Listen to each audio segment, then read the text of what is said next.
नमस्कार साथियों, make future channel में आप सभी का स्वागत है। जैसा कि आप देख सकते हैं, मोगेम्बो महाराज और उनके मित्र आज एक नए अवतार में आए हैं। इनके मन में बहुत सारे प्रश्न उठ रहे हैं जो कि भारत की सुरक्षा को लेकर है। आज मैं बहुत महत्वपूर्ण मुद्दे भारत की सुरक्षा के बारे में बात करूंगा। जैसा कि आपको मालूम होगा, जो अपना इंडिया है, आपको मालूम है जो भारत है उसकी जो सीमा है वो लैंड बाउंड्री भी है, वहीं वाटर बाउंड्री भी है और एयर बाउंड्री भी है। और आपको पता है भारत को सुरक्षा प्रदान करने के लिए तीन संस्थाएं कार्य करती है। आपको मालूम है जो लैंड वाला एरिया होता है, जैसे मान लीजिए यहाँ चाइना है, यहाँ पाकिस्तान है और भारत की सीमा चाइना पाकिस्तान से लगती है, तो वहां पे सुरक्षा देने का कार्य इंडियन आर्मी करती है। वहीं हवा में सुरक्षा देने का कार्य इंडियन एयरफोर्स करती है। और वहीं आपको मालूम है पानी में सुरक्षा देने का कार्य इंडियन नेवी करती है। तो इसी तरीके से क्या हुआ, अभी हाल ही में एक बहुत ज्यादा मुद्दा चर्चा में है, उसी से मैं आपको जोड़ के सारी चीजें बताऊंगा। अभी क्या है, यूपी की रहने वाली एक विद्यार्थी है, एक स्टूडेंट है, आप देख सकते हैं सानिया मिर्जा जी हैं। इनको क्या कहा जा रहा है, ऐसी रिपोर्ट सामने आ रही है, इनको भारत की पहली मुस्लिम फाइटर पायलट कहा जा रहा है। तो इस बात में कितनी सच्चाई है, जो भी पूरा मामला है, इस पे क्या है, इंडियन एयरफोर्स ने क्या किया है, पूरे मामले में अपनी स्पष्टता प्रदान करी है, जिसके बारे में मैं आपको बताऊंगा। मैं आपको एनडीए एग्जाम के बारे में बताऊंगा और संपूर्ण प्रक्रिया के बारे में बताऊंगा। यही सारे क्वेश्चन मोगेम्बो महाराज के मन में उठ रहे थे। उससे पहले जाइए और हमारे चैनल को सब्सक्राइब कर लीजिए। तो चलिए स्टार्ट करते हैं। तो देखिए, आपके मन में हमेशा कभी ना कभी क्वेश्चन उठता होगा, यदि आप एक विद्यार्थी हैं, विद्यार्थी नहीं भी हैं, कोई भी है व्यक्ति, तो आपको लगता होगा कि जो भारत की सुरक्षा में नेवी, आर्मी, एयरफोर्स कार्य कर रही है, इसमें भर्ती के लिए कौन कौन से एग्जाम होते हैं या कैसे इनमें भर्ती ली जा सकती है। जैसे आपको यदि एयरफोर्स में जाना है तो आप क्या कर सकते हैं। तो उसके पहले मैं आपको थोड़ा सा सानिया मिर्जा जी के बारे में बताऊंगा।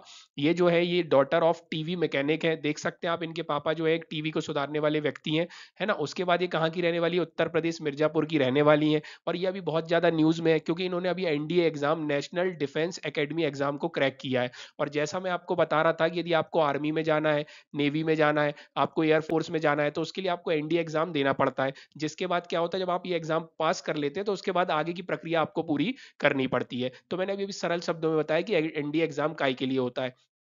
तो अब क्या हुआ है, इनने एनडीए एग्जाम क्रैक कर लिया है। अब एनडीए एग्जाम क्रैक करने के बाद क्या हुआ है, ऐसी रिपोर्टें सामने आ रही है, कहा जा रहा है कि इंडिया की first Muslim female fighter pilot कहलाई जा रही हैं। लेकिन इस बात में कितनी सच्चाई है, तो ये कहा गया है, रिपोर्ट में बताया गया है कि जो ये रिपोर्ट है, ये क्या कर रहे हैं, मिस्ड क्रूशियल इन्फॉर्मेशन। इन्होंने क्या है, सारी सच्चाई सामने नहीं रखी है। अभी एक्चुअली में हुआ क्या है, इंडियन एयरफोर्स जो है अपने फाइटर पायलट्स को कैसे चुनते हैं, कैसे ये बनेंगी फाइटर पायलट आने वाले समय में, उसकी पूरी जानकारी दी गई है। तो चलिए देखते हैं क्या है मामला।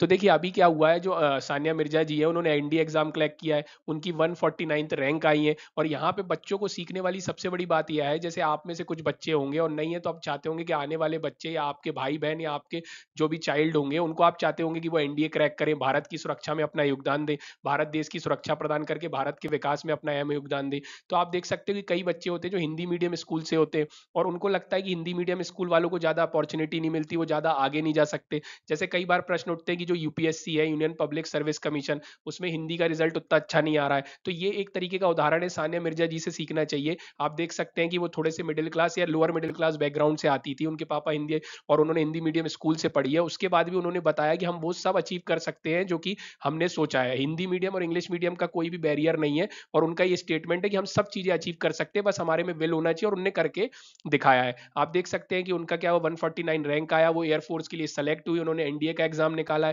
और उनको ये सपना कहां से जागा था, तो आप जानते होंगे, अवनी चतुर्वेदी जी हैं। इन्होंने क्या थी, ये फर्स्ट वुमेन पायलट थी जिनको इन्होंने यूट्यूब में देखा, और उसके बाद ये इंस्पायर्ड हुई और उन्होंने एनडीए एग्जाम क्रैक किया। कौन से अटेम्प्ट में, सेकंड अटेम्प्ट में। तो ये जिंदगी में बहुत सीख देती सभी बच्चों को कि आप अपने सपनों को जरूर से प्राप्त कर सकते हो, उसमें कोई भी चीज बैरियर का कार्य नहीं करती, आप किसी भी बैकग्राउंड से हो। तो यहां से आपको सीखा जाना चाहिए।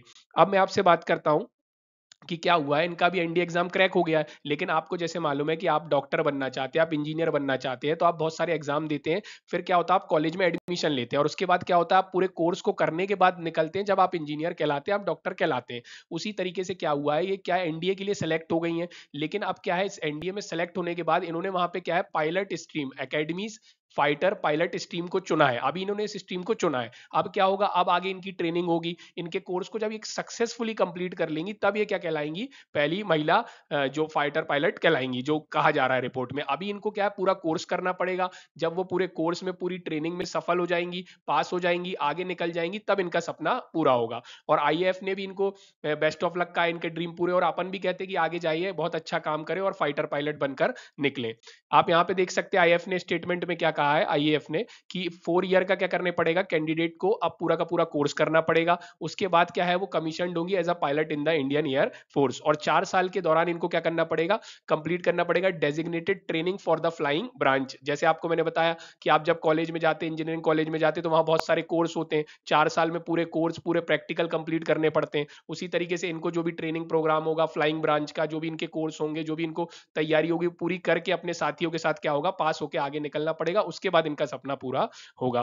आप यहाँ पे देख सकते हैं, any candidate joining NDA as an air force cadet in the flying branch has to undergo 3 years of combined training. आपने इंजीनियरिंग के फर्स्ट ईयर में देखा है कि जो आईटी ब्रांच का व्यक्ति हो, ईसी ब्रांच का हो, किसी भी डिसिप्लिन का व्यक्ति हो, उन सबकी क्या होती है, कॉमन ट्रेनिंग होती है, कॉमन तरीके के एग्जाम होते हैं। इसी तरीके के शुरू में 3 साल क्या होते हैं, एयरफोर्स हो, आर्मी हो, इन सबके क्या होते हैं, कंबाइंड ट्रेनिंग प्रोग्राम होते हैं अपने कोर्समेट के साथ, ताकि क्या किया जा सके, सब में भाईचारा, एकजुटता, ज्वाइंटमैनशिप को बढ़ावा दिया जा सके। ऐसा एनडीए का एम है। और उसके बाद लास्ट 6 साल में स्पेशलाइज्ड होता है, फ्लाइंग ट्रेनिंग का प्रोग्राम होता है, जिसको पूरा करने के बाद इनको क्या होगा, इनके सपने पूरे किए जाएंगे।